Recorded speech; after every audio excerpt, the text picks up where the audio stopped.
ಪ್ರಾರ್ಥನೆ ಮಾಡುವಾಗ ನಾನು ஒரு ಪಾವಿ ಅಪ್ಪ ನಾ ಪಾವಿ, ಪಾವಿಯಿಂದ ನಾವು ಪಾಪಿ ಪಾಪಿ ಅಂತ ಕೇಳ್ತೀವಿ ಅಲ್ವಾ?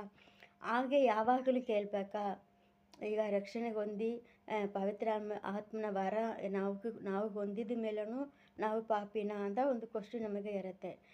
ಈ ಸತ್ಯ ಒಂದು ನನಗೆ ನಮ್ಮ ಸ್ವಾರ್ಥದಿಂದ ನಾನು ಬೈಬಲ್ ಕ್ಲಾಸ್ ಓದುತ್ತಾ ಇದ್ದೇನೆ. ಅದರಲ್ಲಿ ನನಗೆ ಕಲಿಸ್ಕೊಟ್ರು. ಅದನ್ನು ನಿಮಗೆ ನಾನು ತಿಳಿಯಪಡಿಸೋದಕ್ಕೆ ಇಷ್ಟಪಡ್ತಾ ಇದ್ದೇನೆ.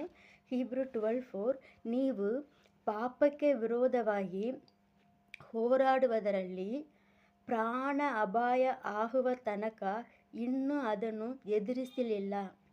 தமிழ்ನಲ್ಲಿ என்ன சொல்லப்பட்டிருக்குன்னு சொன்னால், பாவத்துக்கு விரோதமாய் இரத்தம் சிந்தப்படுற அளவுக்கு நீங்கள் இன்னும் அதை எதிர்க்கவில்லை.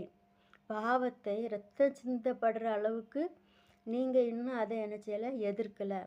ಪ್ರಾಣ ಅಪಾಯ ಆಗುವ ತನಕ ಇನ್ನೂ ಅದನ್ನು ನೀವು ಎದುರಿಸಲಿಲ್ಲ ಅಂತ ಕೇಳಪಟ್ಟಿದೆ. ಹಾಗಾದರೆ ನಾವು ಇನ್ನೂ ಪಾಪಕ್ಕೆ ವಿರೋಧವಾಗಿ ಹೋರಾಡುವ ಹೋರಾಟದಲ್ಲಿ ಇನ್ನೂ ನಾವು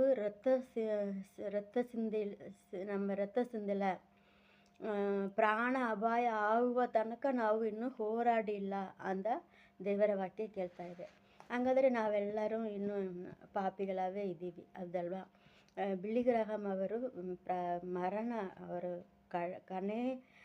ಕೊನೆ ಕ್ಷಣದಲ್ಲಿನೂ ಹಿಂಗೇ ಪ್ರಾರ್ಥನೆ ಮಾಡಿದರು. ಏನು ಪ್ರಾರ್ಥನೆ ಮಾಡಿದರು ಅಂದರೆ, ನಾನು ಏನೇನೋ ಮಾಡಿದ್ದೇನೆ, ತುಂಬ ಅದ್ಭುತಗಳನ್ನು ಮಾಡಿದ್ದೇನೆ, ಎಷ್ಟೋ ಸಾವಿರ ಲಕ್ಷ ಕೋಟಿ ಜನರಿಗೆ ಸ್ವಾಸ್ಥ್ಯ ಸಾಧಿಸಿದ್ದೇನೆ, ಆದ್ರೂ ದೇವನೇ ಪಾಪಿಯಾಗ ನನ್ನನ್ನು ಕರುಣಿಸಿಂದನೇ ಅವ್ರ ಕೊನೆ ಪ್ರಾರ್ಥನೆ ಅದನ್ನೇ ಆಯಿತು. ಹಾಗಾದರೆ ಇವತ್ತು ನಾವು ಪಾಪಿಗಳನ್ನೇ, ನಾವು ಪಾಪಿಯನ್ನೇ, ನಾವು ಯಾವಾಗಲೂ ದೇವ್ರ ಹತ್ರ ಅದನ್ನು ಒಪ್ಕೊಬೇಕು. ಆದರೆ ಬಾಕಿ ಹಂಗೆ ಇದೆ ಅಲ್ವಾ? ನಾನು ಏನು ಪಾಪ ಮಾಡಿಲ್ಲ ಅಂತ ಯಾರು ಕೇಳೋಕ್ಕೆ ಇಲ್ಲ. ಅದಕ್ಕೆ ಈ ವಾಕ್ಯವನ್ನು